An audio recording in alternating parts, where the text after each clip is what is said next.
What is your top 3 coffee spots in Long Beach? Okay, in Long Beach, Like your go-tos. okay. I'm a Rose Park Roasters girl.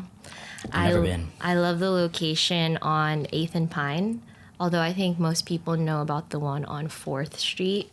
And then And 2 and 3. 2 and 3. Oh man, they've changed throughout the years. Just for the sake of old time memories, I'll put Bixby Joe out there. Bixby Joe. Yes. Shout out Dejan. I know. That I feel like a lot of my formative years right before nursing school happened there, and right even before the pandemic happened there. So maybe for more so for the atmosphere, how inviting it is, and I think a lot of like our friends or people from church, they knew about it too, so they just come through. It was a fun time. Yeah, like, because I think, do you go to Rose Park Roasters a lot?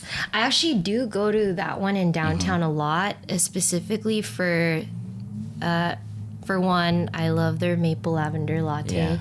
But then 2, I think it's really the environment. I feel really productive when I'm there. I used to study for the NCLEX over there, and I could just find a little spot to myself, and I'd be there for 2-3 hours studying. So then what's your go-to? If Rose Park Roasters is your favorite, and then Bixby Joe's is your kind of like your comfort, you know, nostalgic pick, what is like your go-to? I'm in a rush, leaving my house, going somewhere, I'm gonna just pick this up.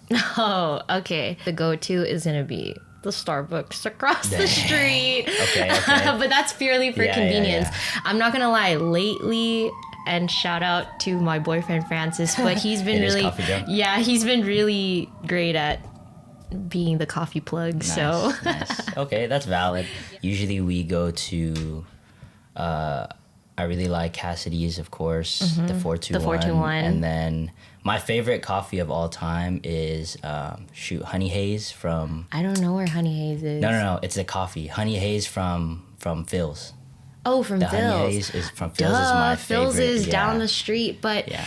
that I wouldn't say it's my favorite. A third one that does come to mind, though, as of late, probably Stereoscope on 2nd Street. I haven't been there either. I need to go to all these different places. Yeah, Stereoscope on 2nd Street. Although I've been to their other locations, like they have one in, I think it's La Mirada out there. Yeah. When are you ever in La Mirada? I don't know. I just, back then, one of my old jobs, it was out in Bellflower. Shout out to Enjoy, even though Enjoy. as an organization, it doesn't exist anymore. But I used to hang out a lot in La Mirada, Fullerton. So I've been around there too, in those coffee shops there. For sure. Yeah. Cool. So let's get into like the actual story, the conversation. Sure, let's do it. So I know, how long have we known each other? We've known each other 9 years. 9 years? 9 years. Dang. So we've known each other for 9 years. But it felt like a long time. I moved to Long Beach 10 years ago, exactly August 2013. Oh. And it is August 2023. So exactly 10 years ago. Yes. So that's kind of like what I'm a little bit more interested in. Sure. I feel like a lot of us, or at least me, obviously I've known you for 9 years, so I kind of like caught up a little bit on what's going on today. We'll get into that later, but Sure. I'm kind of interested in like before the past 10 years. Like how did that look like for you? A little bit about that, like where did you grow up? How did you grow up? All that kind of stuff. Sure. So most people know that I'm not from Southern California. They know that I grew up in the Bay Area. I grew up in, well, it's easier to say I'm from San Francisco because that's the major city. But I grew up in South San Francisco, which is, I don't know, just a few miles literally south of San Francisco. If you're Filipino, you must know where Daly City is. I went to elementary school in Daly City, and then I went to middle school and high school in South San Francisco. So that's where I grew up, and then I moved right away after high school at the age of 18, moved out here. Right after high school? Like right first after year of high college. school. Yep, first year of college. Went to Cal State Long Beach. I did. I got into Cal State Long Beach. My family dynamic, it is me, my mom, and my dad. I am an only child. What's interesting is, back then I wouldn't like to admit that. And that's because the response that it would elicit. Like, ooh. No, not ew. It was not ill, but like there was pity to remorse. it. Yeah, there was pity, and I would overthink that. I'd be like, oh, it must be wrong to be an only child. There must be something embarrassing about being an only child, or I guess like only childs get a rep that they're weird. Yeah, I definitely. don't know, or antisocial or whatever. But I'm honestly the furthest thing from that. Antisocial. Yeah. So back then I didn't like admitting that, but now that I'm older and as an adult, it's funny. I was actually talking to one of my patients about this the other night. I was telling the patient that I can't picture my family any other way. I just feel like that's how God wanted it, and it is so perfect that it is me, my mom, and my dad. Yeah. So I think the one unique thing about being an only child is that I do have a close relationship with my parents, despite living out here in SoCal. We're almost 400 miles away from each other, and yet I think the distance makes us even closer. Yeah. I also grew up in the church, so I was always at church, like on the weekends, had friends from church. When it was time to think about college, I think I'd always known that I wanted to be a nurse. I've known that probably since I can say that was solidified at age 17. Can you pinpoint like that moment or like that inspiration for you? Like, oh, what moment or what thing inspired you to become a nurse? Yeah. When you made that decision? Yeah. So back in middle school, this was towards the end of my grandma's life. My mom's mom. I got to like personally witness just like the end stage of her life, coming from being someone who was independent to dependent, needing help from family. I saw her go in and out of her house and then the nursing home, the hospital, back and forth between both. And I remember back then my mom and I faithfully visited her like every day. Even if it was just a couple hours a day, we would be there like literally Sunday through Saturday. We see her, especially when she was living in the nursing home. So I got really used to that environment. And being in that environment, I think it kind of forced me to just be present and learn how to care for my grandma, whatever the needs she had at the time. And so when I think about my first experience learning how to care for someone, I always revert back to her as my inspiration and that time. Like, I don't regret that time. Yeah. Would you say that you were close with your grandma before that season? Oh, yeah, absolutely. She would always spend weekends at our house. I consider her like a second parent. Her and I had a really close relationship. And when I got into nursing school, she's gone now, but I actually went and visited her grave and I told her that I got in. And that was really special to me because she is definitely, I guess, a pioneer to me, even understanding that was something I wanted to do in life later on. So it was a hard time, but I think being so young, I was only 11 and 12 when all of that happened. But, just learning how to take care of her, be there with her, learn her needs, like that I would say would be the first time, or that's what kind of inspired me to pursue nursing. Yeah, so anyways, fast forward, I'm 17, I need to choose where to go to school, and I'm thinking I want to go to a reputable college that's known for nursing. And a friend back then said, oh, why don't you consider Cal State Long Beach?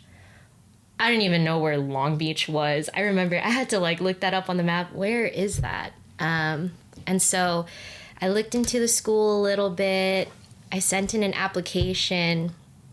And I just remember at the time thinking that I didn't want to go to a school that was in the surrounding Bay Area, Peninsula area, because I felt like I had seen it and I felt like it would just be comfortable. I remember already wanting to experience something new, have the college experience of living away, living in a dorm, whatever the that American college experience you think of. I wanted that. And I knew I wasn't going to get that by being comfortable being at home or close to home. I was a little nervous that I was applying to schools out in Southern California because I wasn't sure if my parents were even going to let me go. Do you have any family out here in SoCal? Was there any other decision that led you out here other than like I don't know, that you just wanted that college experience? I mean, yeah, yes. And this is my story. This is truly like what kind of led me out here too. At the time, the person that I was dating, we both were kind of thinking, oh, maybe we'd go to Southern California. We were thinking San Diego. His brother was already out there, and then I was actually trying to get into either UC San Diego or San Diego State. I knew they had programs. And so I was kind of like shaping some of my decisions around that. Man, looking back now, like 17, 18 years old, shaping it around a guy. Someone. I mean, kind of like, yeah. He has a little to do with it, but not really. I think a lot of it's still, like, I do want to put this out there that regardless of whether or not like he would follow, I was still gonna go. That was my mindset. It was just a plus one. It was just made really, the decision easier. Sure, exactly. But I knew like there was something in me that was motivated to try out a different city, try to get into a school that was far away from home. So then I remember it came time for the, admission letters to come out. And like one by one, I was getting rejected. Oh, that was hard.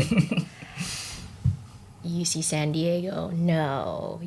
UC Irvine, no. San Diego State, no. And would you say that in your high school years, you were really preparing for that? Would you say that you were a good student, you got good grades? Basically my question is like, did you feel like you should have deserved to get into those schools? To be honest, yes, because I thought I was that well-rounded, did the extracurricular activity, dabbled in a little bit of everything type student that had a decent like 3.6, 3.7 GPA. I'm not, I wasn't the smartest, but I felt that I had applied myself enough. Was an ASB too, things like that. So I thought, I'm like that well-rounded applicant to be able to get into a school like that. But I guess at the time that wasn't the case. So, I was getting all these rejection letters and I was starting to think, oh, okay, so my reality is I'm actually going to be here in the Bay Area. And then I remember one day, I remembered that I applied to Long Beach because it wasn't even at the forefront of my mind. I was honestly thinking San Diego. So I remembered I applied to Long Beach and then I said, I should just look at the portal, see if I got in or not.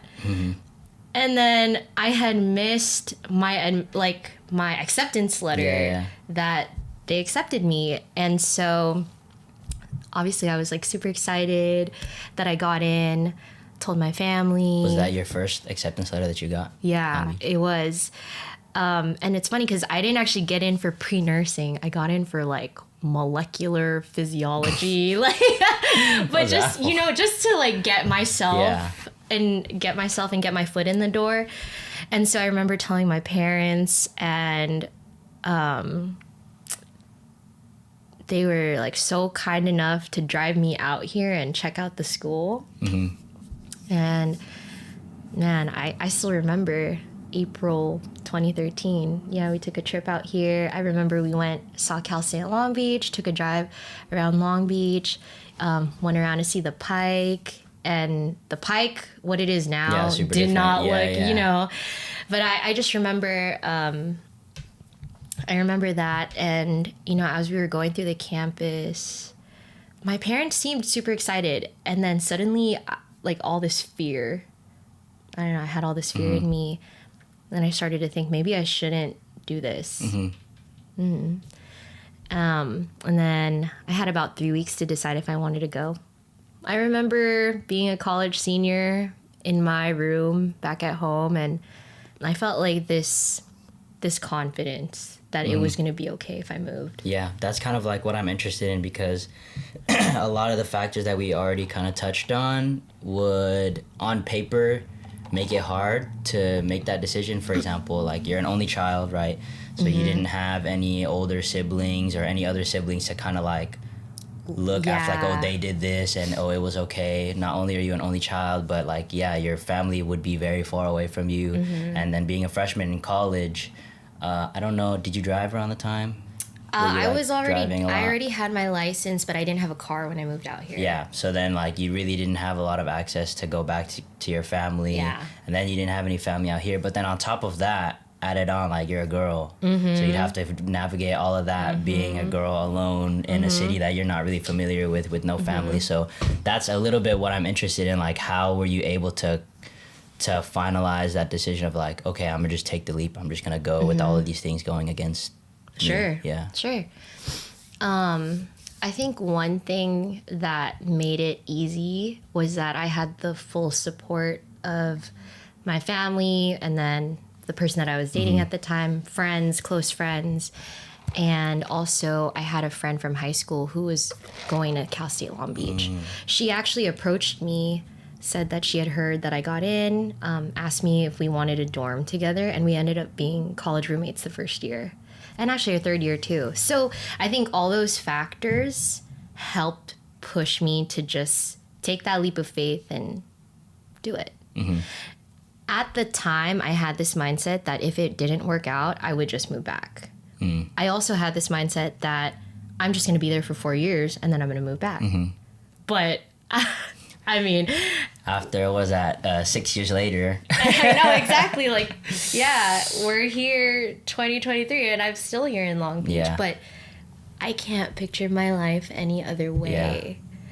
Like, when I think about growth and who I am as a person, I just don't know. I don't know if I would have that back in the Bay Area. Yeah. And I mean, I can talk about that too, but our church, Living Bread, has a lot to do with that too. And just the role and who that plays into, like, my character, the people that I've met being out here.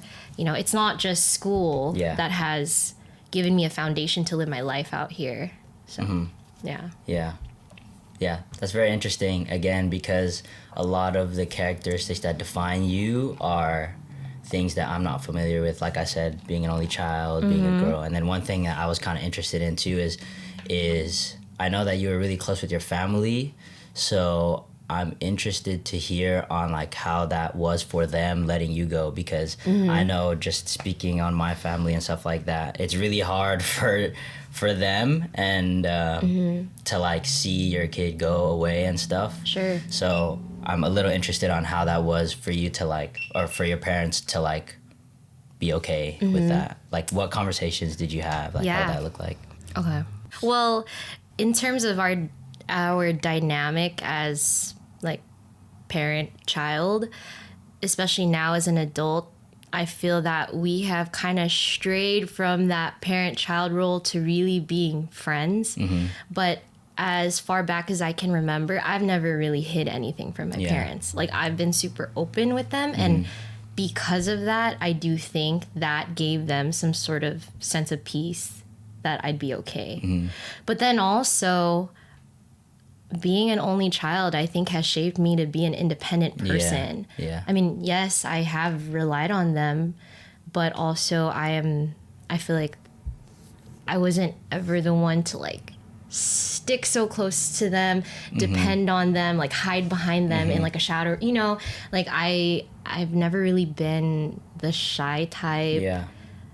I would consider myself an extrovert. Yeah. So I think those characteristics maybe help them to accept that I'd be okay. You know, when I left home, I had already been working for a while. Like my first job was, I was actually a teller at my mom's company. She At a bank. Yeah, she works for one of a smaller organization or a smaller bank out there, but I tried being a bank teller first, and then In-N-Out. I worked at In-N-Out for a while. I love In-N-Out. But yeah, I worked there. So my parents knew that I was responsible. Like I was responsible enough to not only be a high school student, but also hold a job. Yeah, so I felt like I had, you know, worked really hard to show my parents that I was ready for that next chapter in life. I still remember the day they dropped me off when everything was packed away, when we said bye. Like I don't think I've ever seen my dad cry until that moment. I could hear that, you know, like when he gets all choked up. Yeah, he's getting all choked up, and I could see his eyes getting watery. I mean, my mom, of course, was crying, but I think that showed me, man, like my parents really love me because they're willing to let me go. Like they're willing to let me pursue something that I don't even know is going to work out, but I have their full-blown support. Yeah. And I've thought about this now, especially, I mean, we're like getting up there. I'm sure eventually, like in the near future, we'll like settle down and have our own family. But I've thought, like, what's a characteristic of parenting that I want to take from my parents? Yeah. And for them, they have always been supportive. Like, I never had that, like, you know, that stereotypical, like, Filipino parent that wants you to pursue becoming a doctor or a lawyer or something like that. Like, they didn't even push me to become a nurse. Like, and that's why when people say, oh, you're Filipino, you're a nurse, how stereotypical. I'll say, actually, no. Neither of my parents are in the healthcare field, and they didn't force me to do this. Like, this is something that I chose, and I just had their support all along the way. So yeah, I think that's something that I want to bring into like my own parenting someday if I'm, you know, blessed to become a parent. That you know, I don't want to force them to do anything that they wouldn't want to do, and like I just want to be I'm gonna be supportive. So I have a few questions. Hopefully we touch on all of them. Hopefully I remember all of them. The first question, since we're already on the topic, I was gonna ask you about this later, but that whole kind of like stigma, stereotype of like Asian families wanting their kids to be like nurses and stuff like that. I was gonna ask if that was like that for you, but obviously you said it wasn't. So with you being in the field for how long now? Have you been working? So I have been a bedside nurse for over a year and a half now. I got into nursing school during the pandemic. I kind of consider myself a nurse since then because I've already been studying. Studying the craft of nursing and everything. So over a year and a half. So since you've been in the industry for over a year and a half, do you have any opinions, advice, hot takes, whatever on that whole like nursing, Asian parents pushing their kids to be nurses, like that whole thing? Okay. Well,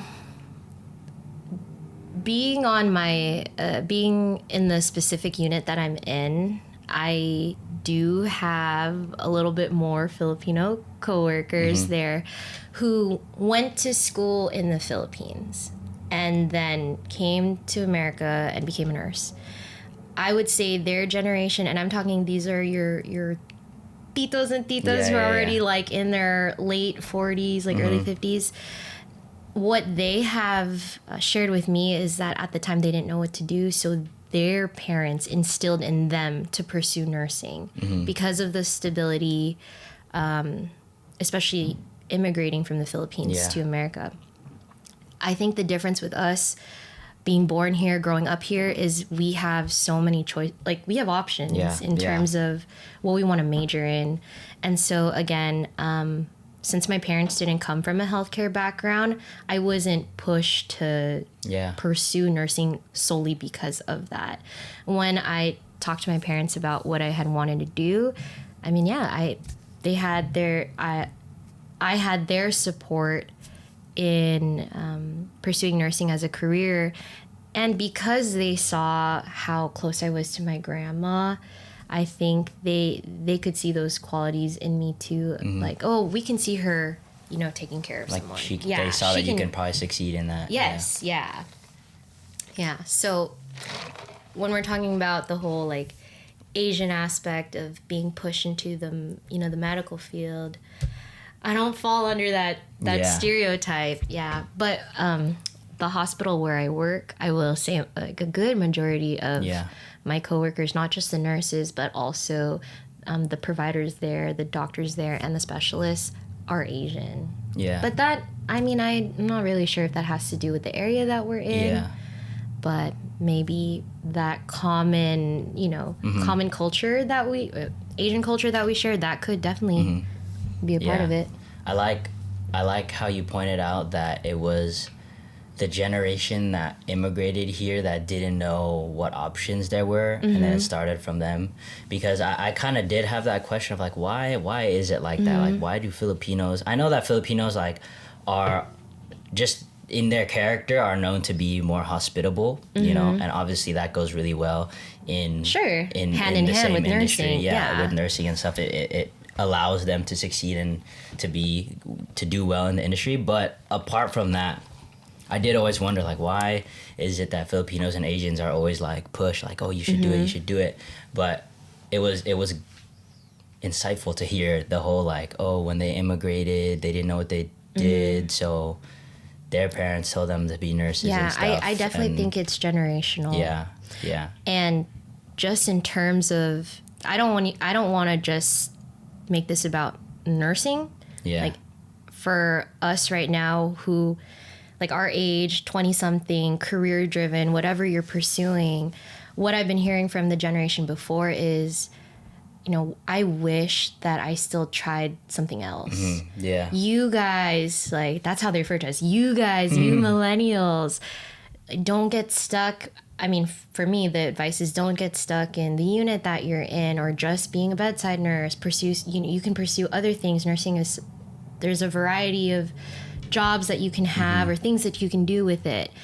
Like I was talking to a seasoned nurse and she said, I've been doing this already now 17 years. This is the only unit I've ever been in. But if I could instill any advice, try something new. Because this is all I know. Yeah. And so I think there you can see the differences in how our generations think, act, what motivates us to pursue certain careers, things like that. And that's been kind of like one of my, I guess, mottos or like life advice or whatever you want to call it for like this past year is really like try something new, like try new stuff. Like I know a lot of humans can be creatures of habit, you know, just because it's easy, it's comfortable, and also talking about jobs and stuff like that, that's a lot of reason why parents push their kids to do the job that they did, because they know what it looks like. You know, they can give more advice to their kids, they can be there more for their kids, and they know that they know that the career that they went down can produce a certain type of result. Yeah, a certain type of result. It's just, again, security. Yeah, it's really just comfortability of knowing what that would look like for their kid, right? As opposed to them doing something else and then they don't know what that would look like for them. They don't know how to help them in that area because they've never been there, But really, that whole try something new is. It sounds so simple and it sounds so cliche, but it really is life-changing, even in the little things, like changing up your morning routine and your night routine, or trying different foods, or, going to an event that you maybe would never go. Like, you really learn so much from new experiences. And that's, again, kind of to just wrap this whole thing together. Like, that's the whole purpose of this podcast, you know? Yeah. Is to talk about new things with people that I probably would never have learned from, and for other people to also hear new experiences that they may never have had the opportunity to talk to people with those experiences. So I think it's very valuable to seek new things out of your comfort zone. Oh, absolutely. For sure, yeah. I mean, do you seek out new experiences? Because I know for myself, like I feel like I get bored really easily. So once I've like achieved or understand something, like I'm ready to do the next thing. Yeah. Yeah. For me, I guess it's not so much getting bored. It's just really getting a small taste of a new opportunity. For example, trying a new food, or for example, I'm going to use coffee as an example because that's been something in my life that was very, very a big shift. When I was young, I hated coffee. Yeah. Like, I remember hanging out with you guys, hanging out with Josh and Michael. We would all go to coffee shops. I'd be like sitting there. Like, Yeah, you wouldn't get oh it. my gosh. Would you even get anything? No, I wouldn't even get anything. I'd get like because it's not chocolate milk. sweet. Yeah, I just get like. That's why you don't I like just get like it. You don't chocolate like the milk, bitterness hot chocolate. of it. Yeah, I didn't really like get it, you know. And even to this day, like, I wouldn't say that like I really enjoy a strong coffee taste. I'm definitely not like a black coffee drinker or anything like that, you know. But like I said, when I was growing up, I really didn't understand it. I really didn't like it. And it really is just understanding. For me, I talked about it in the last episode with Kingsley. Like, for me, I really like being good at things, and I really like understanding things in depth. So the more and more I started to drink coffee and started to see like some places, like, for example, Coffee Drunk, when you sent me the menu this morning, it was like, oh, muddled up oranges. And I'm like, you can put that in coffee? Like, it sounds like a like a cocktail, you know? Like, seeing the possibilities and the depth of certain hobbies and certain skills and stuff, that's what really interests me. Is like, I like being good at things, and I like being the guy, like the blank guy, like, oh, I don't know, like a lot of the guys know me like, oh, this guy plays games all the time, like he knows he's good at games, plays games, whatever. Like, I like being that guy, like that knows different things, that can help you out and can give advice. So when you're talking about seeking new experiences, it's more so that, like, I have friends, I have people that have different experiences than me, and they're better than me, and they're more knowledgeable than me at that. It's like, oh, I want to get to that level. Sure. You know, so that's really what I seek, is really like the depth of it. So yeah, I said this year. Yeah. It's great being a lifelong learner. I feel like once you stop, that's where your growth becomes stagnant, you know? So I can agree with you on that. Yeah. And then, so going back to that moment where I had a bunch of different questions, one of the questions that I had too was, you were talking about your relationship with your parents, or the perception of your parents for you. Like, they saw you to be responsible. They saw you, however you said it a while ago. One of the things I was interested in is that the way your parents raised you? Did your parents raise you to be independent? Did they raise you to be responsible? Not saying that they raised you to be other than that. Sure. But would you really attribute those characters to them specifically, or would you're just that's kind of like the person you are? It was maybe friends around you and stuff. Because, again, a little bit about being an only child. Like, you didn't have like an older sibling to like look up to emulate, like, see them be Sure. responsible, see them, you know, and then you kind of just take that upon yourself. Like, Sure.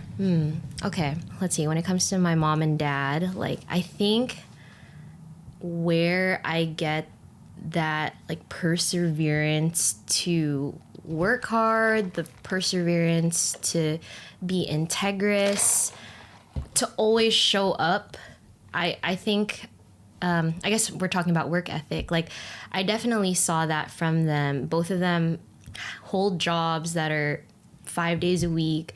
I don't ever really remember them, like, calling out. Like, I felt like they did their jobs well, and then on top of that, were still present with me.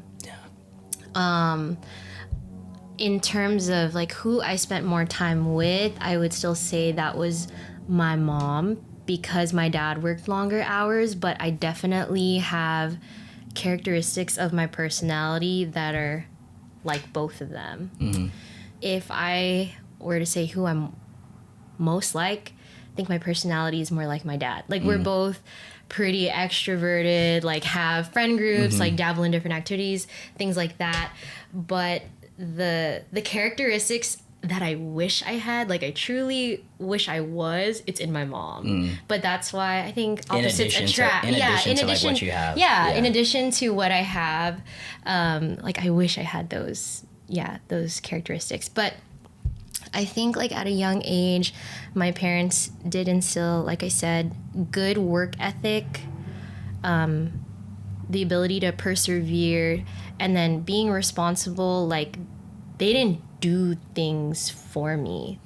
Like at a certain age, they taught me how to do it, and then that became my responsibility. Like within the household, I mean, first thing I could think of was just like being responsible for one to like do the laundry, learn how to do the laundry, and that becomes something you do.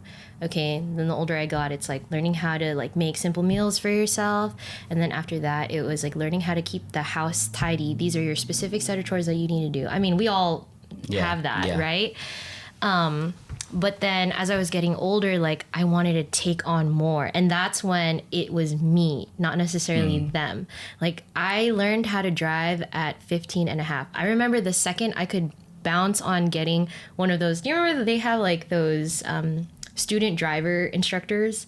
Like I paid to have somebody teach me so that I could take the permit test and you know, get my license. Like as far back as I can remember, I have just always wanted to be an older person. Like I wanted to be older. I wanted to already be at the next step or next level in life. And my parents, I think, can attest to that. Yeah. I remember recently my dad told me a story of something that I had said to him and my mom. I think I was like only like, I don't know, 4 or 5 years old. And he said he couldn't believe that he witnessed me do that. Basically the story was, I was at home and I was like helping my grandma put her socks on or something. I don't remember this, but my dad clearly remembered it. He said that him and my mom opened the door and they were watching me help her. And I guess I turned around and I said, well, are you going to just stand there or are you going to help me?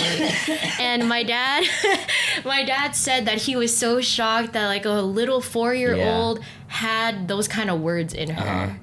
But I think, you know, hearing that story, I mean, we were laughing, right? Yeah. But I'm sure, you know, my parents can attest to it, like that, like that's the kind of personality I have. Like I am a doer.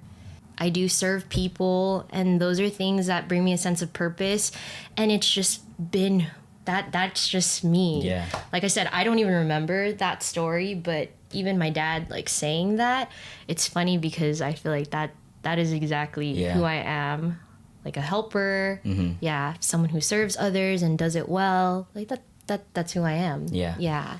When you were growing up, did you have a lot of influence from older people around you, or were a lot of people closer in your age? Because a lot of the people that I know, a lot of my younger cousins that grew up as an only child, the main people I'm thinking about is Maxie. Obviously. She's an only child. But also Alex. She's not an only child, obviously, anymore. But up until this point, you know, she's basically been an only child and been raised around adults her entire life. Same thing with Maxie. Yeah. So that's why I'm asking with you, were you raised around adults? Because that pattern of being an only child and being raised around a bunch of adults matures you up really, really quickly, like really fast. Remember, I just said, like, as long as I can remember, I always wanted to be older. Yeah. In maybe like my younger years, elementary, I do remember, you know, spending more time with my parents or their friends, being around adults. But also I do attribute a lot of my childhood to like my cousins up in the Bay Area, the West Coast Bertolfo, that's my mom's side, West Coast Bertolfo cousins. My friends from church, I had a really tight-knit like girl group that I grew up with for years up until I moved away. When I think about like being an only child, I don't remember it being lonely, honestly. I really don't. I remember like being close to my parents. I remember being close to my family, my cousins. specifically two of my girl cousins, my ate Erin and my ate Marianne. Like, to this day, we call each other sister cousins. I see them as sisters. I don't really see them as cousins. Yeah. You know, we spent a lot of our time growing up together. And then, like I said, friends, if not from school, then from church. I felt like my life had an equal balance of people being there. And so, no, it didn't really feel like lonely or, you know. Would you say that you ever wished for siblings? Yes and no. I remember this one time I was probably 8 or 9, and my parents wanted to know my opinion if they adopted one of my girl cousins, bring her from, you know, Philippines to here. And of course, natural reaction is like, oh yeah, like, of course you should do it. That's our family. But I remember, like, I did have that initial reaction. But then, like, there was one day, no. there was one day I was dwelling on it. So, okay, back in the day, my mom and I, every weekend, we go and visit my dad for his lunch break. We bring him lunch. So those are some childhood memories I will never forget. And I will really cherish is those Saturdays having lunch with my parents. So I remember we went and we were bringing my dad lunch, and then they were talking about it again. And I just became super quiet. Like, they were like, what's wrong, you know? And then I think I just started crying. I was like, no, I don't want you to do it anymore because you're gonna forget about me. I know, I really love her, but no, like, I just want it to be us. And that's, you know, going back to what I said earlier, like, I can't picture it any other way. I feel like that is how God designed our family to be. The three of us. For sure. You know, nothing more, nothing less. You know, at least like for the time I was growing up, you know, as a kid. But because I grew up with older cousins, I have always been seen as like the younger one. So I would even say, like, when I'm around family, I take on that personality of a younger sibling. So I think if I were to have a sibling, I'd like to know the opposite. I'd like to know what it would be like to be the older one. To be the older one? To be the older one. Because pretty much I've grown up as the younger one. Your cousins were older. But I mean, you, right? You're the older sibling. But for me, my experience in that was like, I was always taken care of. It's nice. Like, shout out to all the older siblings who take care of their younger siblings, you know? For sure. Yeah, but I think because caring is in my nature, I'm sure I would have taken that, like, that role, you know, I would have taken that role really well, and, you know, responsibility for it. It would have been nice to have a younger sibling. Yeah. Cool. So obviously you've lived in NorCal for most of your life, and then SoCal for the past 10 years. If you had to raise your family, just talking about city-wise, not because you have family here or church here or whatever, city-wise, where would you rather do it? Oh, it's Southern California now. SoCal now. I really don't see I don't really see myself picking up my life and moving back. Like, my goal is actually to bring my parents out here, and they know that too. But you know, likewise, I don't want to force them to do anything they don't want to do, and same here. So, you know, when that time comes, you know, we'll talk about it. But to me, that's the ideal, that they come out here.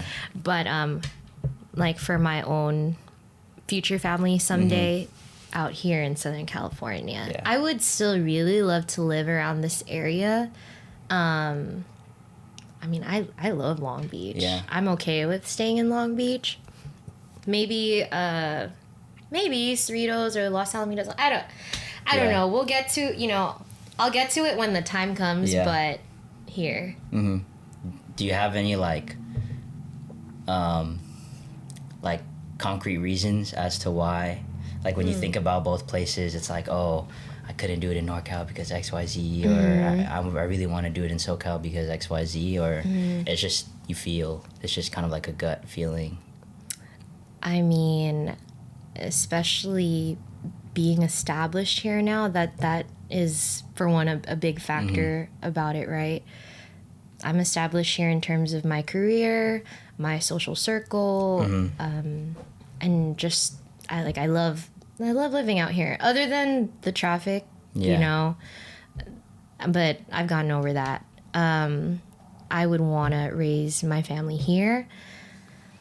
And I'm sure you can attest to this too, but another huge reason is because of living bread. Yeah. Like that is, faith is something that I would love to instill in my future family. For sure. Of course, that's still going, at the end of the day, that is still going to be my child's decision, but to at least be able to have like the privilege to grow up in the church, you know, I would want to be able to offer that to my family. Yeah. Yeah. And I think I touched upon that earlier too, that a huge reason why I know that I can be out here and that has allowed me to build a solid foundation is our church. Yeah. The people that we do life with, the community, the tribe that we have. Yeah. That has really allowed me to, you know, become more, I guess, like have a sense of stability living out here and not feel alone doing it. Yeah. Yeah. Yeah. We talked about that a little bit in the last episode with Kingsley again.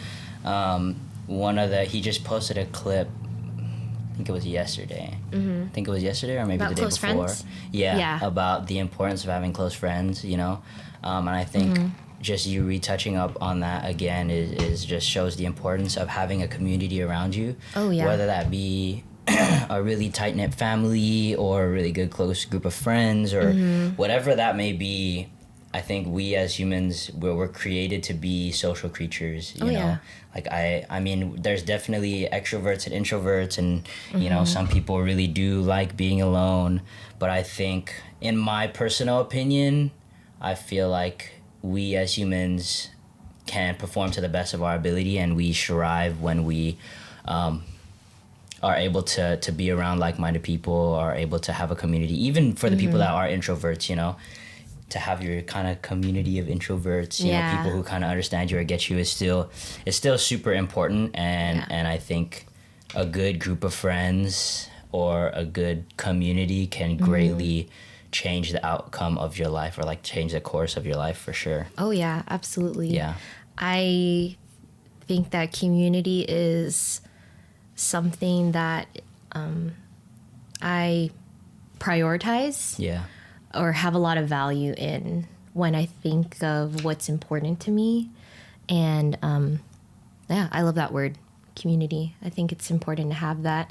And, you know, for us, I feel that we're so blessed that it's not just a community of people who share the same interests, hobbies, passions, or even career path, but on top of that, also they share the same faith as us. So it's really like all encompassing that you know, that make our church and just make living out here really feel like home. Yeah.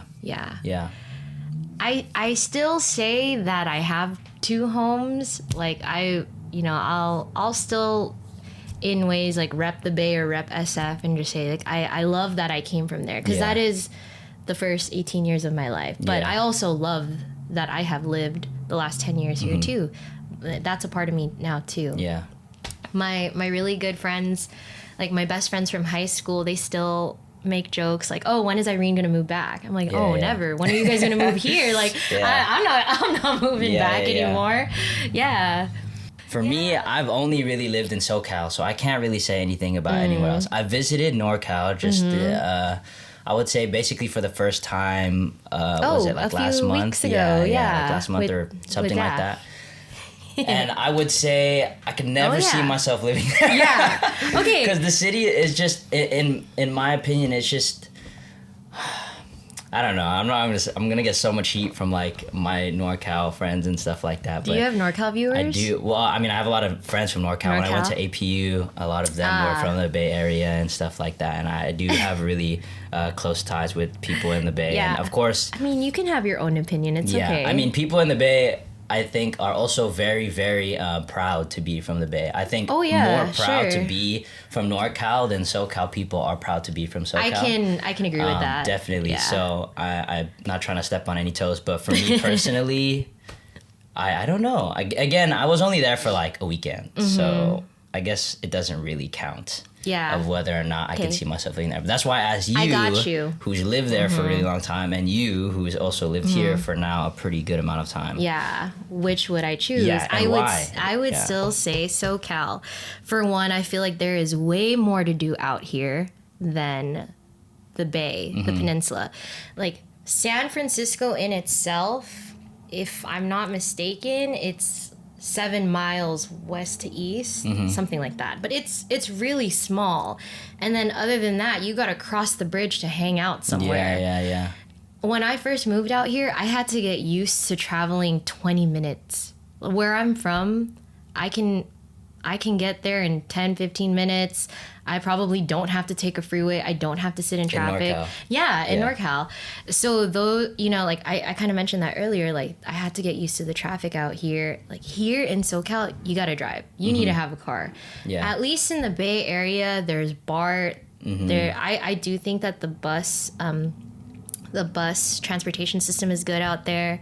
I mean, still you should have a car regardless, but yeah, in terms of having things to do here, I felt growing up that, especially when I was allowed to hang out later, I felt like a lot of things weren't open in my area, South San Francisco. Like things would close at like 9:30. Yeah. And if you wanted to hang out, you'd have to go into the city. And the city's wild over there. Yeah. Dude. Like I said, I just went like a month ago. It's wild out there, bro. Like in San Francisco, and like, and again, this might be like blasphemous to say coming from like LA and being from LA, but oh, just it say was it. wild. It was like it was super like okay, super ghetto. There was like a lot of like tents everywhere, and then this is just downtown. Like I know downtown LA is also ghetto for sure, and like you get your bums and stuff like that, but it was like the whole street in San Fran was like, I was like, again, like I'm saying, I've lived in LA all my life, and I've been to downtown LA and stuff like that, but I was like looking on my car like, where am I, bro? Like, and then it's also my perception of it was very skewed and heightened because of the whole recent like, oh, San Francisco's really bad right now, all the cars getting broken into. Gosh. So of course I'm looking like the left cars, and right, like it's wild out here, and it was kind of confirmation bias. So again, that was kind of skewed, but yeah, I was like, holy crap. I don't know if it's because I grew up there that when I visit, I still have this kind of fearless attitude, like, oh yeah, let's go, like, but people who aren't are more cautious. No, for sure. So back in May, Francis and I went and visited, and I hated that we saw a little billboard that said, like, hide your things to prevent your car getting broken into. Francis was all freaking out. Yeah, and I was looking at it like, man, at least when I was living in the Bay Area back then, I don't remember that stuff ever really, getting to the point where you need to make a billboard about it. Like, it's just common sense to not keep things in the car like that. But yeah, I think when I visit, because I have such good like childhood memories tied to it, I still have like I said, like a fearless attitude. Like going into the city, I'm like, oh yeah, I'm down. But going back to, again, kind of the NorCal versus SoCal, I think SoCal has more things to do. The weather. Oh, yeah, the weather's a big one. Do you know where Kirshen's aunt lives? The city? Yes. What is it called? Millbrae. So we were in Millbrae, and then we were driving, and we got there in the morning. Yeah, that's right. I think in the morning, in afternoon. SFO. And it was like, I would say it was a cool 75 degrees. It was pretty warm. That's high for the Bay Area. Maybe like, maybe I'm reaching. Maybe like low 70s. But it was pretty warm. Like, I was chilling with the t-shirt. I was vibing. The weather was good, right? And then we drove into the city. From Millbrae to the city is what, like... It's not that far, maybe like 7 miles. Yeah. Yeah. So that far. And then when we got there, it's like mad windy, it's gloomy, and like I had to put a jacket on. I'm like, bro, it feels like we drove to like a different state. I'm like, what's going on here? That is exactly how I remember my childhood to be like. I grew up in overcast weather. Yeah. It was always cold. There is nothing above like 67, 68 degrees. Yeah. That's exactly how I remember Daly City. And that's why, like, when I first moved out to SoCal, I loved it. Yeah, it's chasing like the sun. 72 degrees every day for the most part. Yeah. You know? And I think me being an extrovert, the weather does affect me. Yeah, when for it's sure. sunny, I want to go out. But when I'm around that like overcast weather, I think just me personally, it affects my mood. It affects my ability to feel productive. Like, I just want to be lazy. No, for sure. I'm definitely the same way. Like when it's sunny, it just, I think that's scientific though, you know, like the sun does bring out certain, what is it called, like vitamin D, endorphins or like hormones in your body, like mood boosting hormones when the sun is out. That's scientific. I can't really say exactly how, but I learned that. Yeah, so that's a big thing. But to me, when you have a nice sunny day, clear blue skies in SF, to me, I would rather choose that over clear blue sky out here. But maybe that's because it's less frequent over there. Yeah. Like I love... Feels more important. Yeah. Sunny days. Yeah. And so I really take in and soak in those days. Yeah. Yeah. But when we're talking like 365 a year, I'd still choose SoCal. Yeah, like I said, I'm definitely biased. I definitely choose SoCal any day. But I gotta go back. I for sure have to go back because I would say that my trip in NorCal was not... it was too fast. It was too fast. Yeah. Especially because we were there for a wedding. And then, so a few days of our trip was for the wedding and stuff. So again, I didn't even really get to experience what it like, how NorCal really is. So... I would say, like, whenever I find out somebody's going to go to SF, I have a little itinerary. I like sharing it because I think you don't always have to do, like, any city you go to. Yeah. You don't have to do the touristy stuff. Yeah. And I feel we like... literally only drove past the Golden Gate Bridge. We didn't even, like, stop to take pictures and stuff. That's basically my first time in the city, and I was like, oh, it's a cool bridge. I mean, what makes any city appealing to someone... It's the tiny little neighborhoods. Yeah, and for San Francisco has a bunch of that. I mean, same for Long Beach. They have a bunch of different neighborhoods too, all with its own different culture and character. So, yeah. Give it another chance. I would say don't close your mind. I definitely will. You know. Just a disclaimer for all the NorCal people. I don't hate you guys. I don't hate your city. It's just hard to like any other city when you're from LA, when you're from SoCal, and that's a little biased, but I'll say it and wear it proudly. You know, I will say I wish I knew LA the way I know San Francisco.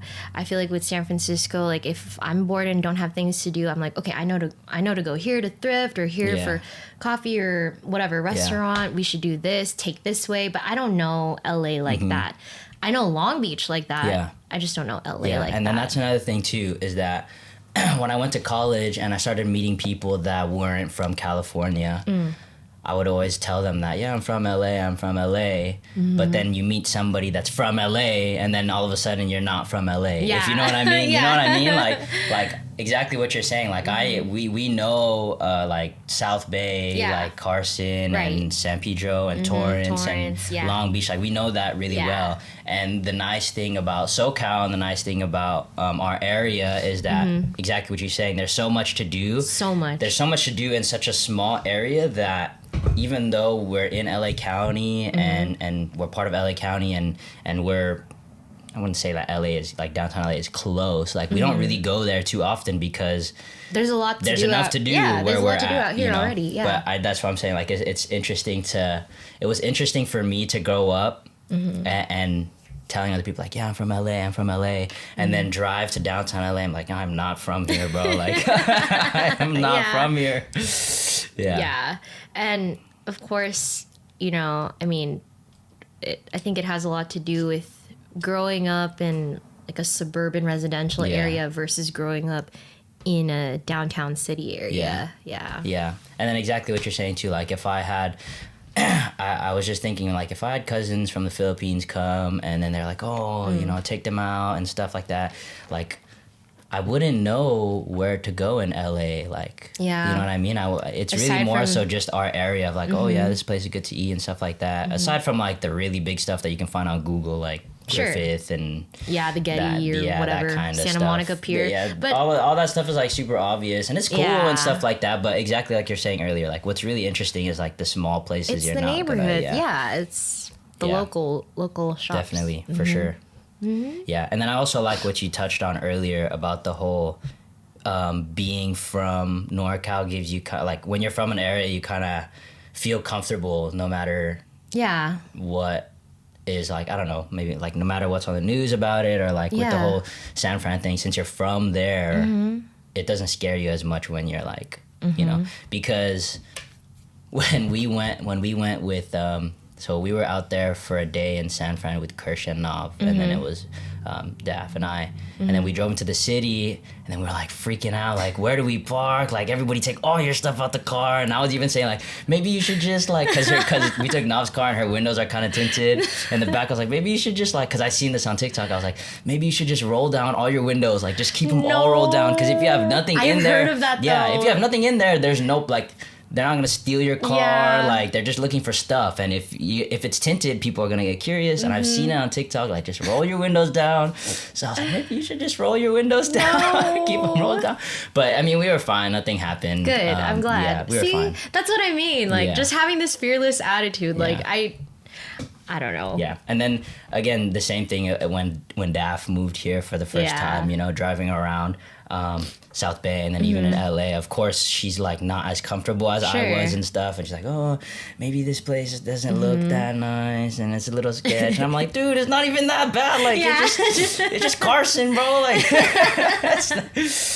but yeah, it's funny to know like the kind of intricacies of your city and being proud of where you're from and like being able to take people, like that's another thing that I like to learn about people is like where they're from, and because again I am it's sad to say that I haven't traveled too much, so I wouldn't say that I'm really like I know a lot of different places, so I learn from the experiences of other people.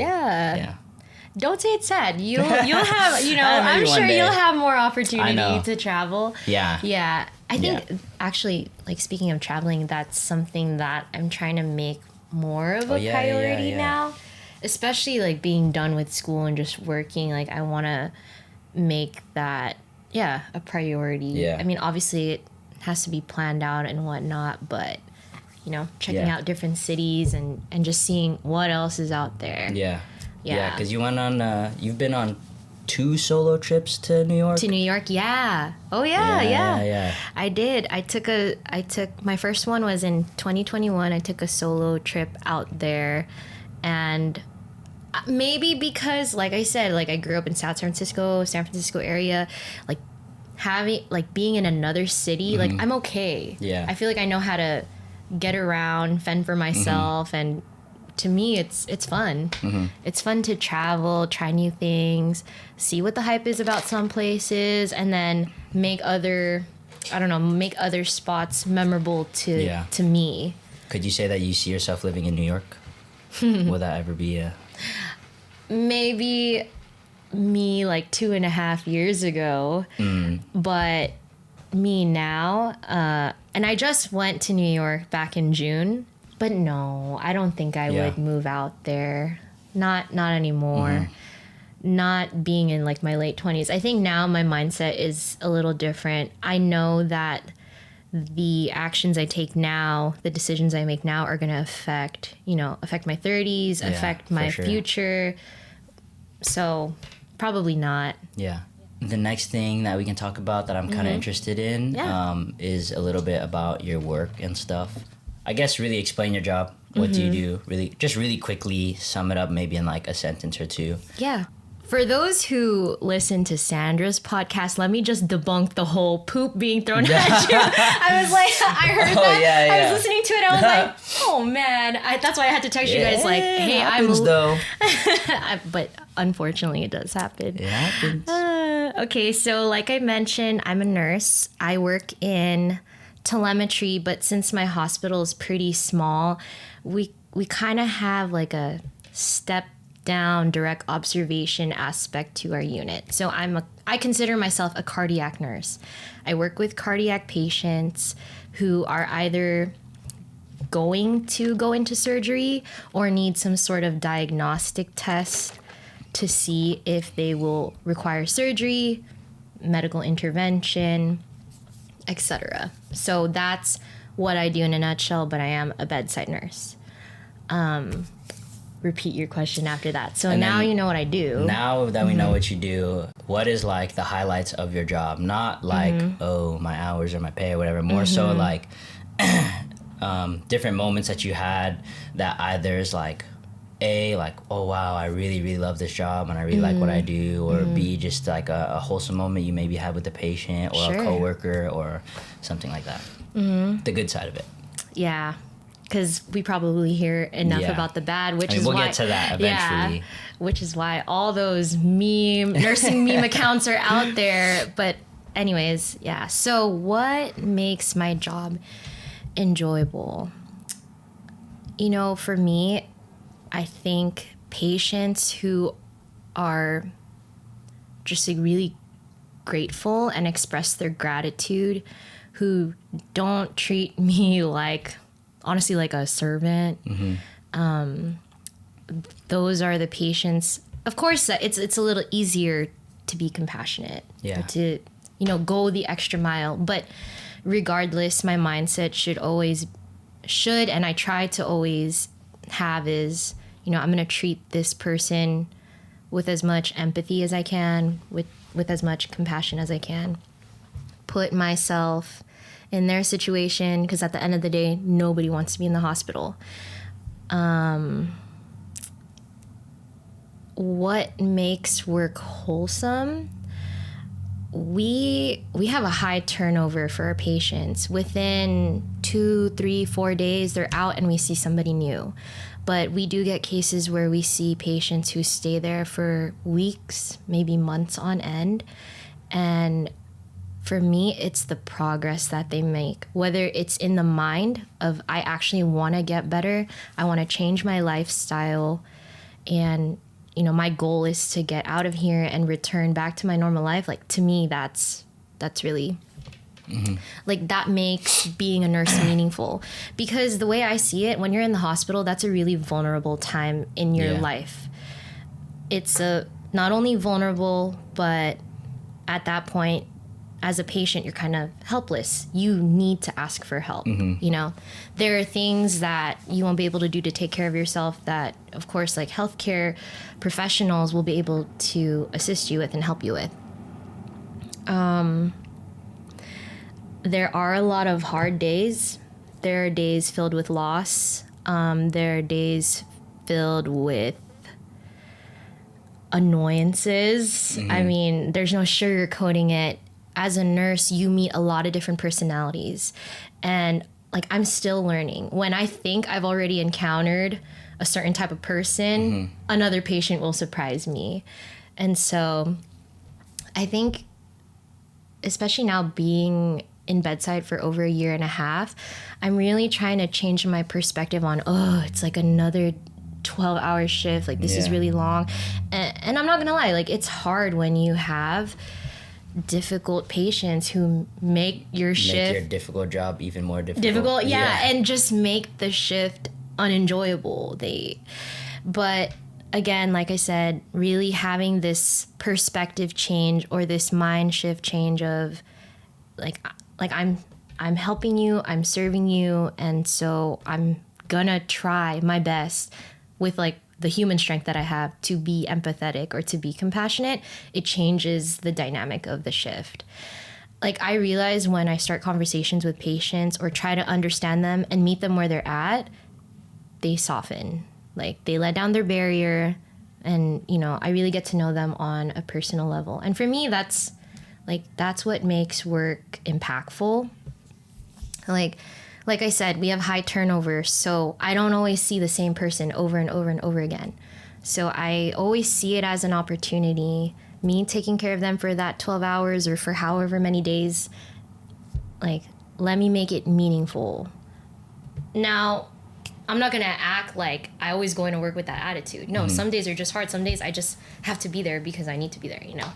But in the grand scheme, big picture of things, I would hope that my nursing career is that.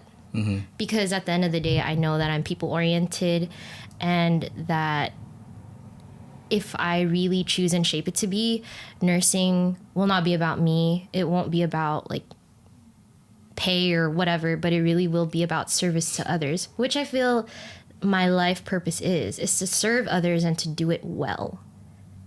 Yeah. Yeah. That's really good. I want to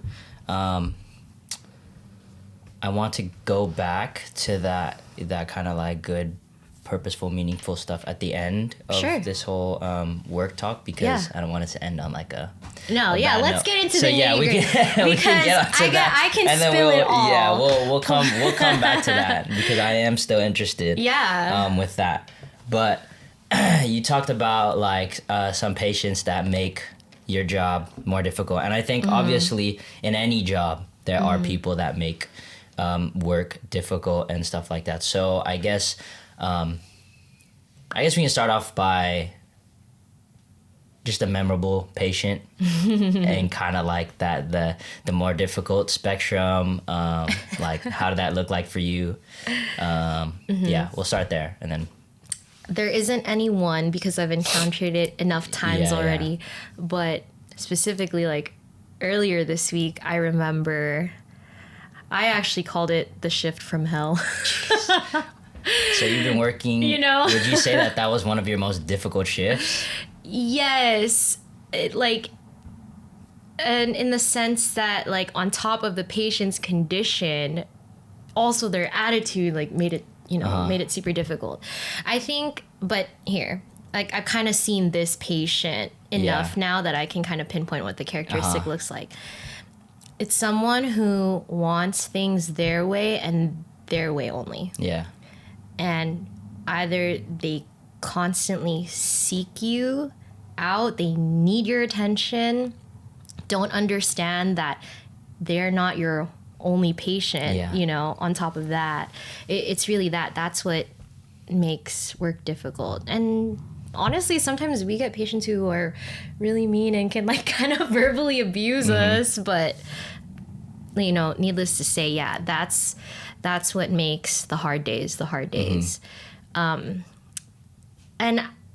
I have some coworkers who they don't take it that personally. They're like, okay, if someone's not motivated to get better, fine by me. Like, I'm just gonna move on. Yeah. But I don't know. For me, it's hard to make that separation.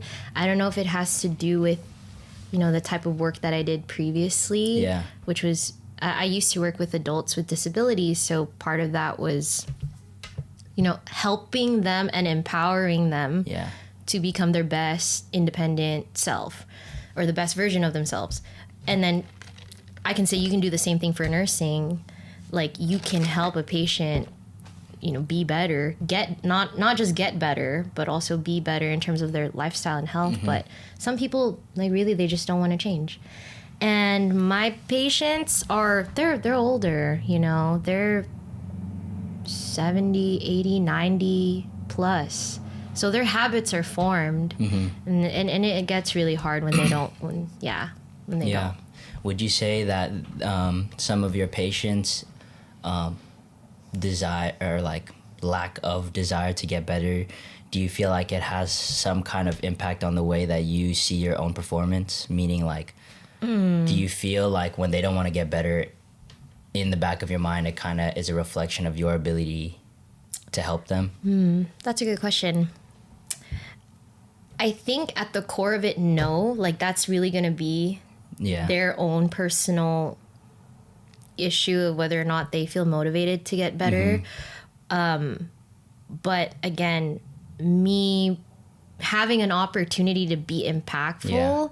if I don't at least try, like, how will I know that I'm even helping them or assisting them to, you know, get better?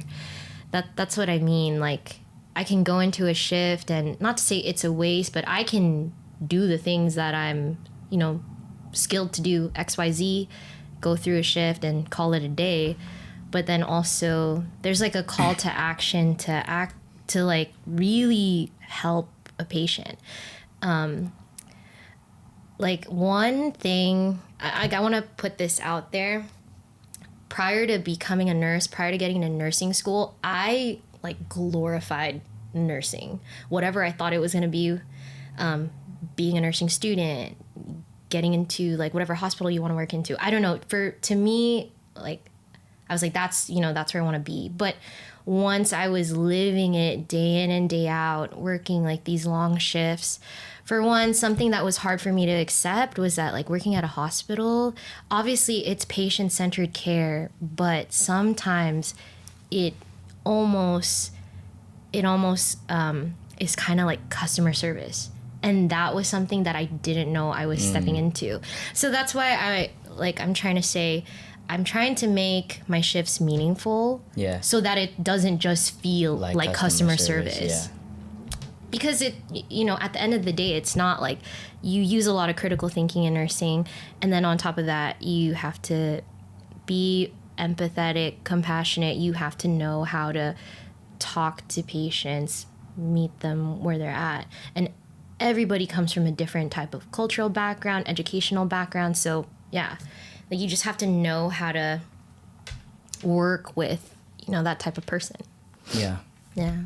Yeah. So what would you say, I know you kind of touched on it a little bit, but like, why would you call that shift the shift from hell?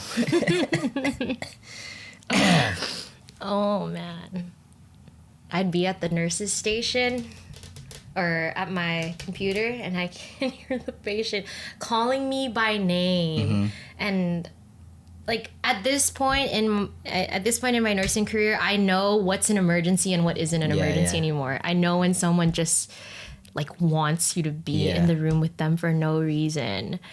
And like, I could, like, it haunts me. Like, I can hear, Irene, are you there? Irene. Get your AirPods on.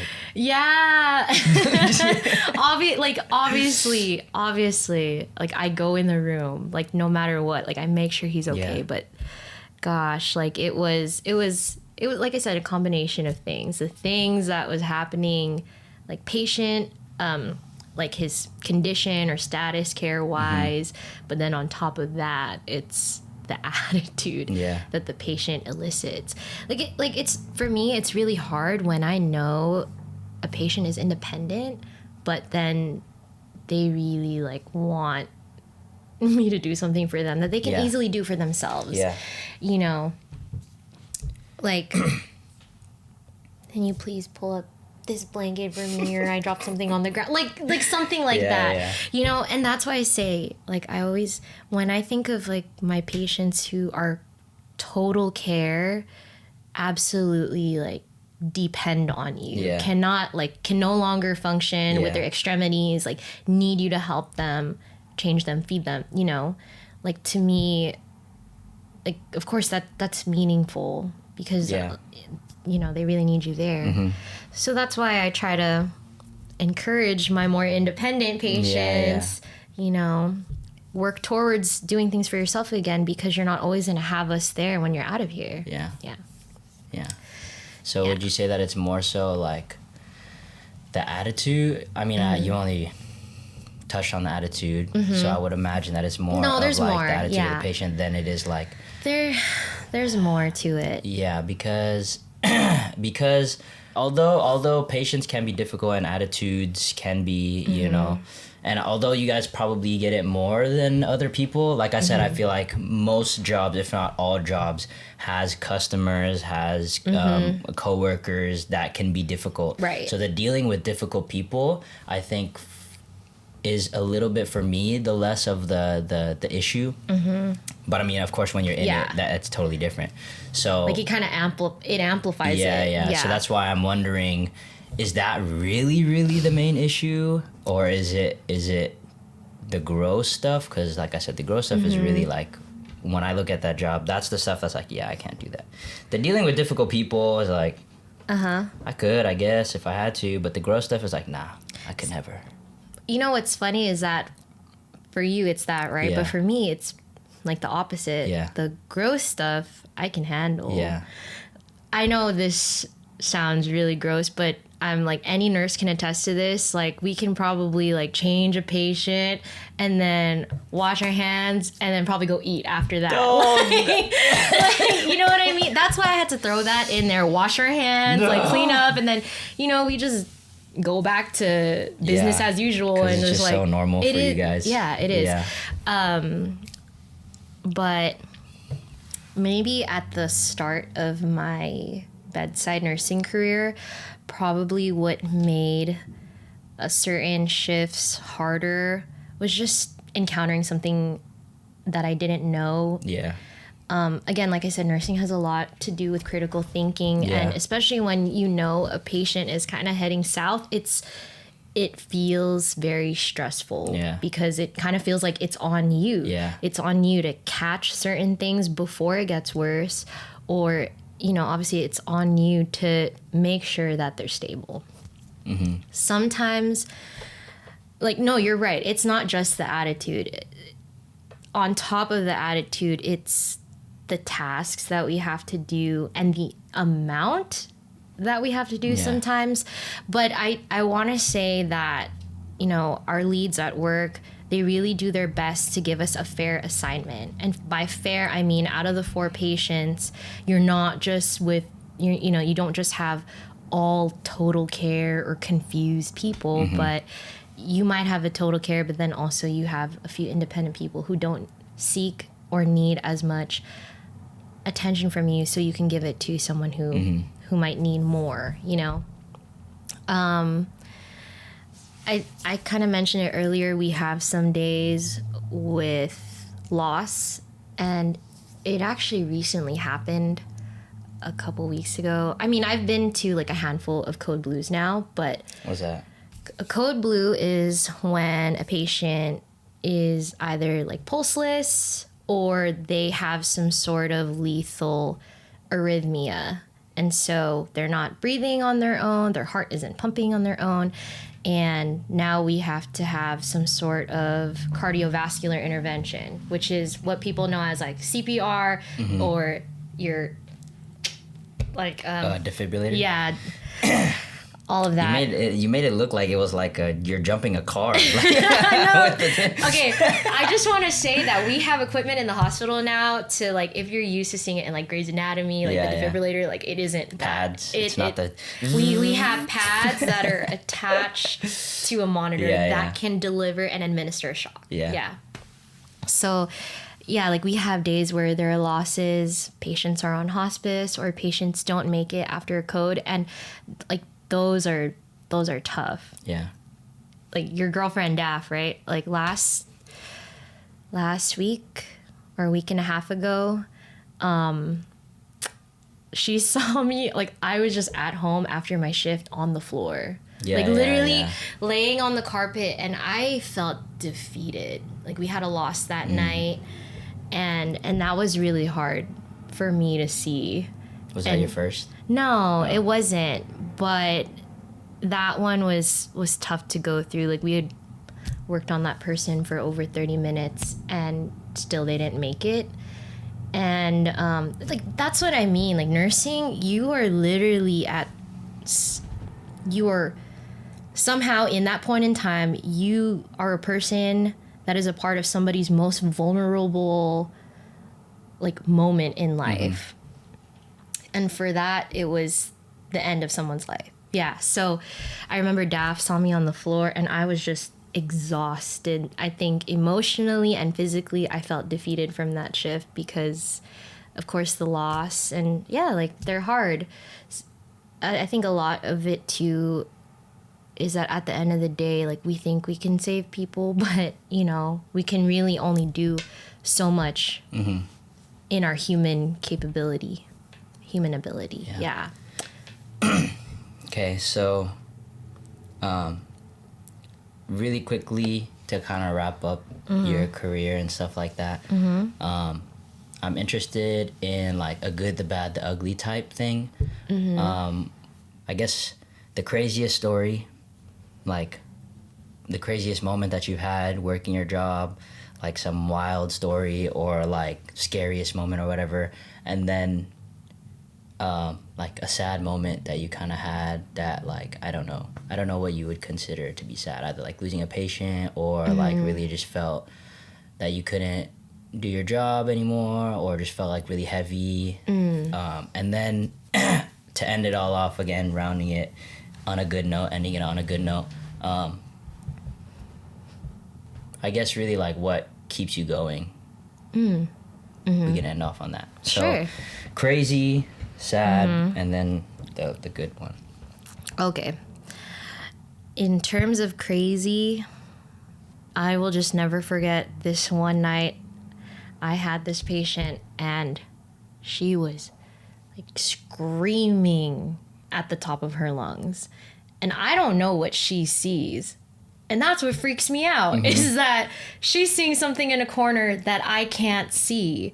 And I don't know if it's no, seriously, like... That's not what I expected you No, to say. that's, honestly, that is like the crazy. To me, that's the crazy. Like sometimes it feels like paranormal. Yeah, was she like, she was screaming out of fear?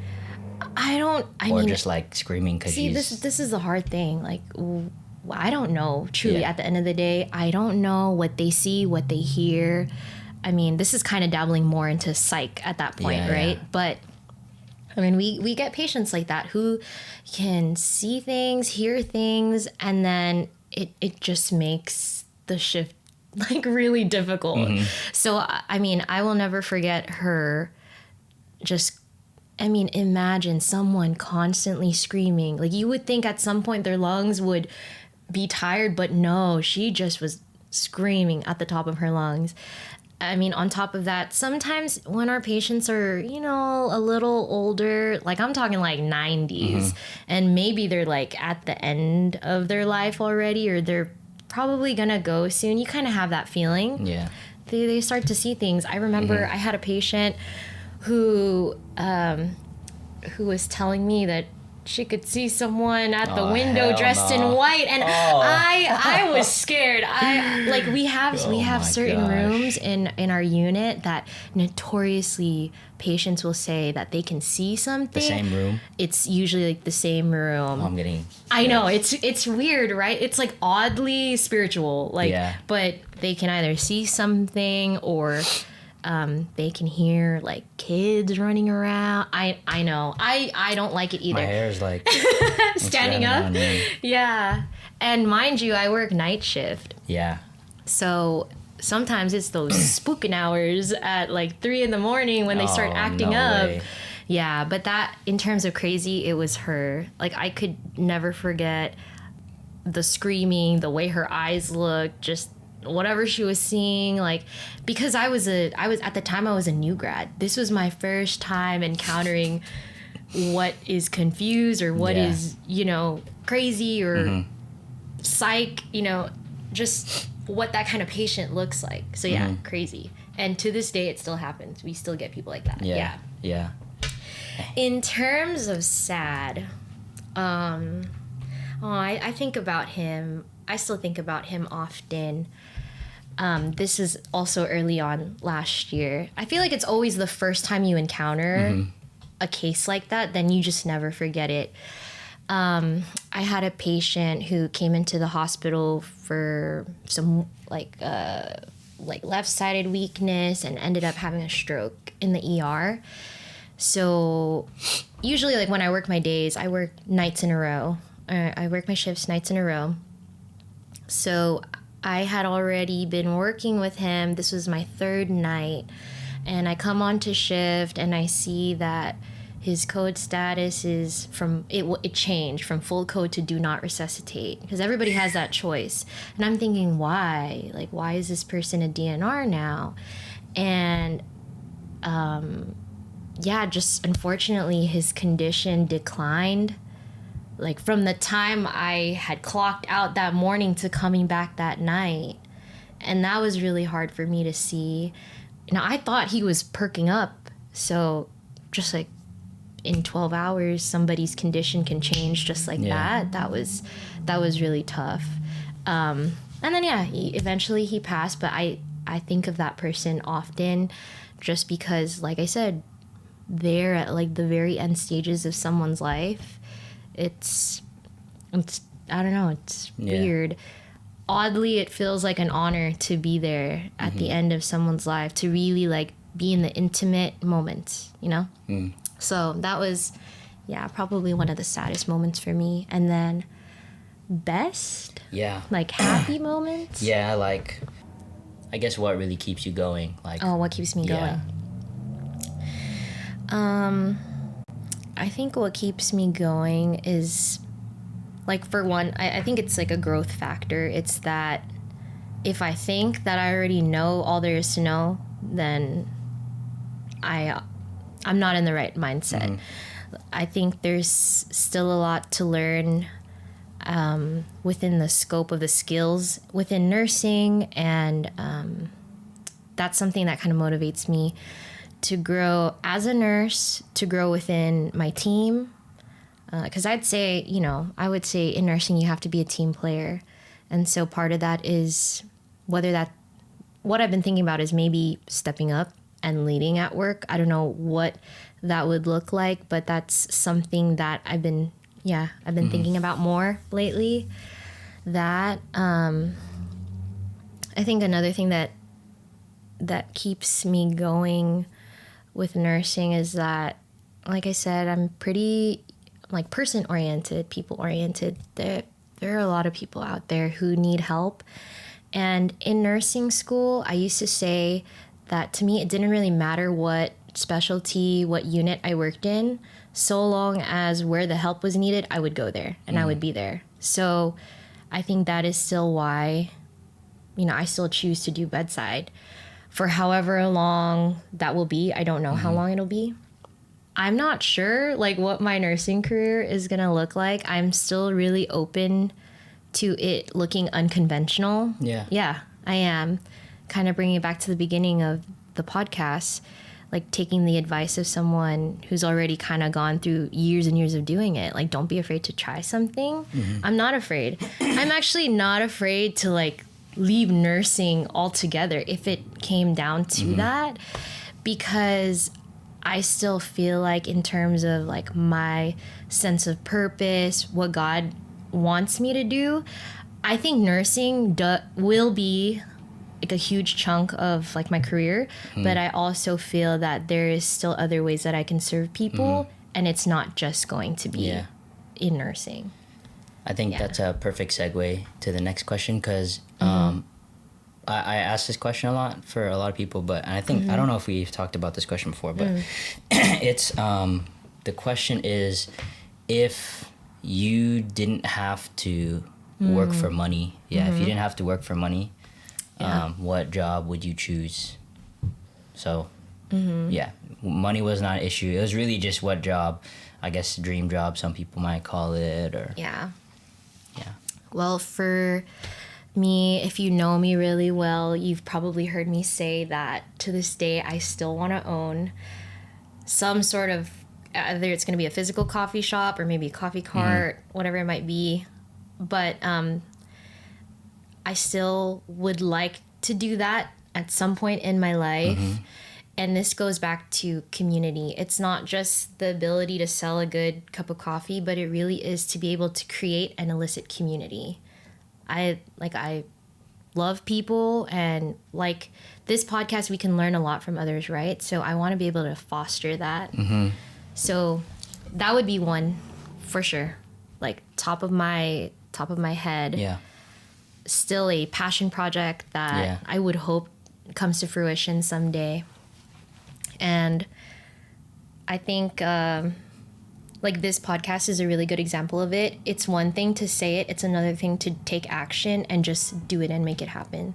So hopefully within the next couple of years. Yeah, that's funny because I totally forgot. Like now, like hearing you say that, it's like, oh yeah, we did talk about that, and that was your answer. And but it was for some reason I didn't expect you to say that. Really? Because I forgot what we had talked about. So when you said that, again, it was similar to like when I asked Josh that question in his episode, that all of the stuff that you've been working towards in your life, if you were to pick a job, it had nothing to do with any of the stuff that you worked on. And that's always that's always for me the most interesting ones and the most telling about a person's character is when the answer to that question has nothing to do with what they're working on. Yeah, I mean, because it has nothing to do with nursing. Exactly. Absolutely. That's what I'm saying. I thought you were gonna say like, oh, some kind of something in that field, but no. At the end of the day, I think it's still like the root of it still has to do with people. People and serving others. Yeah. And yeah, I love that coffee has the ability to create conversation, create productivity. I mean, all of that. It's all encompassing. So, hey, maybe in the foreseeable future, I think there are some other jobs too that come to mind, more fun ones. Like going back to my childhood, I said that I've always wanted to like be an adult or just be older and be at the next step already. Like if I look back and I can still apply this to my life now, is like kind of pursue things that have more to do with passion and less to do with responsibility. Yeah. Like I would love to maybe have some sort of like content creating page or vlog for food, coffee, travel, because I like planning, so that would be really fun. Having that, being able to get paid to try new things and then review it, sure, why not? I would love to do that. That, and then second thing I could think of is so like totally away from healthcare is, I don't know, be a professional like singer or actress. Like, no, seriously, I think that'd be really cool to like be on Broadway. But that's like a completely total different trajectory of life. Yeah. Which is more so, I mean, like for us, it's more hobby or like talent than it really is like career. Yeah. But I mean, I think I'd love to dabble in that. Yeah. I think it's always, again, like I said, it's always interesting to hear when people have career choices or hobbies and stuff like that are completely different from their career path. I think once you're able to kind of identify the source behind your choice, meaning like why I chose coffee shop or why I chose theater and Broadway, I think it can help guide your next steps of like, okay, this is what I really value, and I don't know what's out there, and I don't know what's out there, different job opportunities that lie ahead of me, but knowing that I value XYZ, I can look for certain opportunities, even if it is outside of what I'm working towards right now, because again, I've said it before, and I don't think this is going to be the last time that I say it, but I think it is really important to find something that you're interested in, find something that you're passionate about, and find something that makes you feel like you have a purpose in life. Absolutely. Because I mean, I think it's self-explanatory that like living a life apart from things that bring you joy is a difficult life to live. Oh yeah. You know? Like we only have really, so much time. You know, we don't have all the time in the world to do everything, you know. So again, talked about it in the last episode with Kingsley, like make your moments count, you know. It's important to have even if it's just a hobby, even if it's not like your whole career that you built your career on, you know, but even if you just have a hobby that can refresh you, that brings you joy and revitalizes you to go back to do a job, that is also very important. Oh yeah. Yeah. Something that came to mind, and I think this is going to be like my encouragement or a call to action for your listeners, your viewers. A reason why I think I just became self-aware of my purpose, the things that are important to me, what I value, how that kind of helped me to pursue nursing is that at my previous job, I had a couple life coaching sessions, and I can sum this up really quickly. Get a piece of paper, write down 5 people who you see as heroes and what makes them your heroes. 5 defining moments in your life where you had to advocate for someone. And then, Google like a list of personality traits, characteristics. Write down the ones that pop out to you the most, and then narrow down that list to 10. Then look at that list of 10 and then narrow it down again to 5 and then to 3. Because for me, if I stand correctly, for me, what I value, number 1 was belief, number 2 was ideation, and number 3 was either perseverance or determination. And so those 3 values affect why I do what I do. I can't be a nurse unless I believe in it, right? Mm-hmm. And then for me, that was like having a sense of purpose in serving others. But even like the coffee shop, I wouldn't do it unless I really believed in it. Mm-hmm. I wouldn't be so I wouldn't be so active in our faith community if I didn't believe in it. Like that mm-hmm. has to be something to my core that drives me to act, right? And then ideation, you go back and forth, like you are inspired by new ideas. I think I've been saying that for me, it's like once I reach something, I want to, get on to the next. And then 3, determination or perseverance. It's having that willpower to do it, even on the bad or the good days, up until the point where you achieve it. Because you can get knocked down and then you might not want to try it again. Yeah. I mean, I don't know how many people out there who are trying to figure out what they want to major in, what career they want to get into. It took me 3 times to get into nursing school. It took me 7 years altogether to finish finish 2 bachelor degrees, Mm-hmm. Like, it's not always going to be smooth sailing. Yeah. Yeah. Like, life isn't linear. But if you have that drive in you, or if you know your purpose of why you do things, like you'll be able to get there. Yeah. Yeah. Looking back now, that's what helped me get to where I'm at. Yeah. I think that is like definitely one of the most important questions. Mm-hmm. And again, it's one of the questions that drives this podcast is like, why, mm-hmm. like just that, like why, mm-hmm. like for every guest that I have on, mm-hmm. It's like, why are you the way that you are? Why do you do the things that you do? Why mm-hmm. do you think that way? Yeah. And why would that be beneficial to other people? Mm-hmm. That question of why, not only on a big picture scale, but even on like a micro scale of your life, like why do I do what I do? Like really like evaluating those whys in your life can either reaffirm you like, okay, I'm on the right path, I'm doing the right things, and I'm happy with the course of my life, or put you in a state of like revision of like, when you answer those whys in your life, if you're not happy with the answer of those whys, it's like, okay, well, how do I get happy with those answers? Like, how do I change my life to be happy with those answers? So I think that is the most important thing mm-hmm. that you can do for yourself, is just really ask yourself why your life is the way that it is. You know? Absolutely. I highly encourage anyone who's listening to this right now, like if you are not self-aware of your why, then like sit down with yourself and have a talk of why you are currently pursuing the things you're doing. And everybody's why is different. Yeah, for sure. Like I want to put that out there. Like I don't want people to feel insecure if their why for like nursing, for instance, I'm just going to use that for example, is different than the next. Yeah.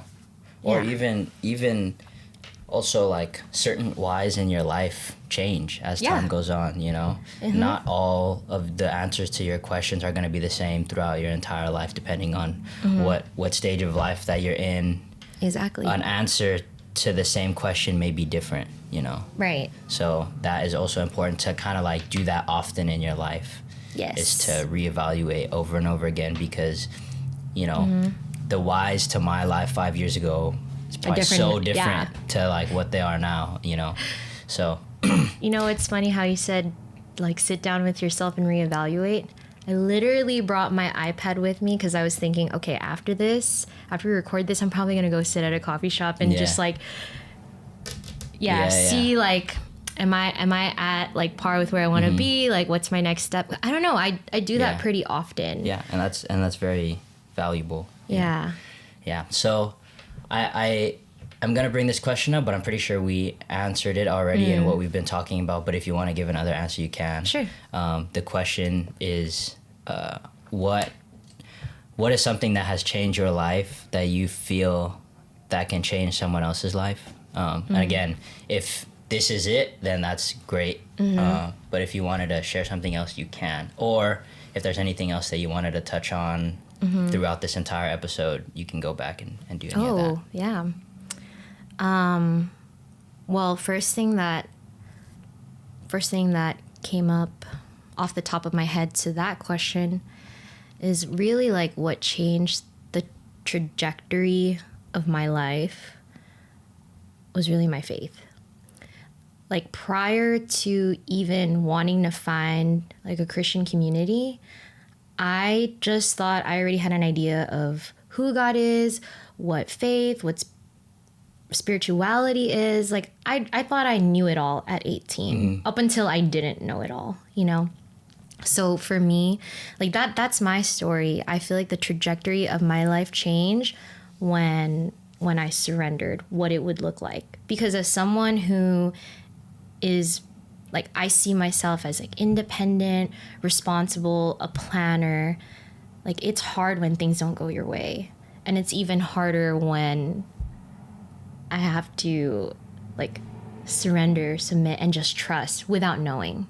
Anyone who is a like type A, like kind of wants to be in control, they will understand that the unknown is really scary. But for me, I think the trajectory of my life changed then. Like I said, I thought I was only going to live in Long Beach for 4 years and then move back. And I'm here now. And just being open to new people, new opportunities, new communities, that has allowed me to be where I'm at today. It has all somehow shaped me to this point in time in my life, for right? Sure. Yeah. Now, if there's any one thing that I wanted to kind of touch up on, or I did have something, and I don't know if anyone is currently battling this with themselves, but this is something that I went through when I was in nursing school, and that was imposter syndrome. And it's something that really brought me down mentally, spiritually, emotionally, all of that. And that's something that I hid from a lot of people. I wasn't willing to show it to my parents. I wasn't willing to show it to like my closest friends, even the friends I had in nursing school. And I mean, really, for those who just like to touch upon it, it's basically just believing that you're not cut out for what you're, you know, basically the craft that you're doing, that you're not quote unquote good enough to be where you're at, right? I felt like I got slapped in the face when I was in nursing school. Like, man, this is a lot harder than I thought. I don't really feel like I'm smart enough to do this, or I don't belong here, you know? But now, kind of reflecting on everything we've talked about, I really do believe it was in the plan for me to be a nurse, you know, to be in that program, whatever it might be. And so, you know, for those who might be battling it, easier said than done, but like really maybe, because for me it's my faith. It really was my faith that pulled me out of that. And someone who knew me really well. So for one, it was my mom. Like, I really allowed her to see that I felt like I was failing. Like, that was really hard for me to accept. And so maybe for someone who's going through that, like, allow yourself to feel it, allow yourself to accept it, but then have a plan to move forward. And And that's where that determination, that perseverance comes from. Because like I said, not like life isn't linear. Days aren't all the same. Like we go through moments of like being in the valley and being on the mountaintop, you know. But, you know, for me, yeah, it was really accepting where I was at, but choosing to not let it keep me down. Yeah. Yeah. And so, you know, it's possible to be on the other end, to be on the other side. So for anybody who's dealing with it, I hope that they can confide in someone who sees them for who they are, who sees them for their strengths. Because I really feel like imposter syndrome is something that you're battling with yourself in your mind. Yeah. And it's hard to get out of it because we're our worst critic, right? Yeah. Yeah. I feel like I'm like a recovering people pleaser. Yeah. Yeah, like as a recovering perfectionist or people pleaser, you know, it's hard to accept that some days we don't get it right the first time, or we don't hit the mark the first time. But, you know, I'm just hoping and praying that you have someone out there who, you know, sees you for who you are and can change your perspective on how you see yourself. Yeah.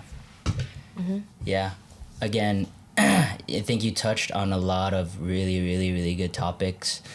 Some of them being, again, just having not only just community, but even just having one or two people that really can have a good impact on your life, has a positive impact on your life, and can change the way that you think, can change the way that you act in a more beneficial, positive way. Yeah. And that really comes with vulnerability with another person. And I know that that's very tough because nobody likes to feel vulnerable. Nobody likes to be vulnerable with another human being. But if you can have that with somebody, kind of like that relationship that is mutual, the mutual vulnerability between two people, that is when I think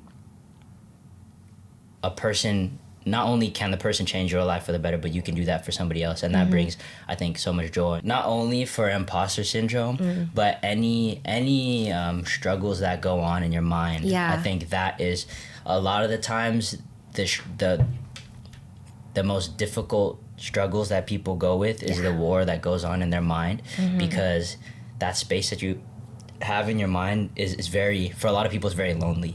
You know, because nobody else can be with you in your mind. No one knows what you're telling yourself, thinking about with yourself, or what you're going through. But the biggest thing that you really pointed out is really, again, letting yourself feel it and being like, okay, and not trying to push it down, like acknowledging that it exists, but also acknowledging that you have power over what goes on in your mind, and you have the ability to overcome it and to move on. But the reality is it's just in your mind. You know what I mean? 9 times out of 10, the things that you tell yourself in your mind is an exaggerated picture of reality. Like, Yes. You may be struggling with XYZ, but the story that you tell yourself in your mind a lot of the times is way worse than what you're actually going through, and it is very encaging. Like it traps you. It makes you stuck. Yeah, you no longer have the ability to think outside the box or see any other perspective other than what you are currently feeding yourself or telling yourself. But then that's it, exactly. It's like you're feeding yourself. Nobody else is telling you that. Right. Like, and even if there are some things that people are telling you, like, you know, sometimes you have those people in your life that are kind of like Debbie Downers, that kind of like say the wrong things and stuff like that. But then at the end of the day, again, really the most important thing is you have you have control over the story that you tell yourself. Even if other people are speaking negatively in your life, you're the one that can either let that sink in and you can really hold that on, or you can just brush it off your shoulder and that's like other people's opinions, and it is what it is, you know? Yeah. So I think for me personally, that was my takeaway from your thing, is that like the things that we struggle with in our mind is just in our mind. Yeah. And we have the ability to do with that information as we will, and make reality, as corny as it sounds, make reality the way that we want it to be, rather than the story that we tell ourselves. Well, yeah. Because I think I said this earlier, like it's one thing to think about it, it's another thing to change it, to take action and do something about it. Yeah. That was the one that got me. Yeah. Well, that was a really good conversation. Do you have anything else that you wanted to share before we?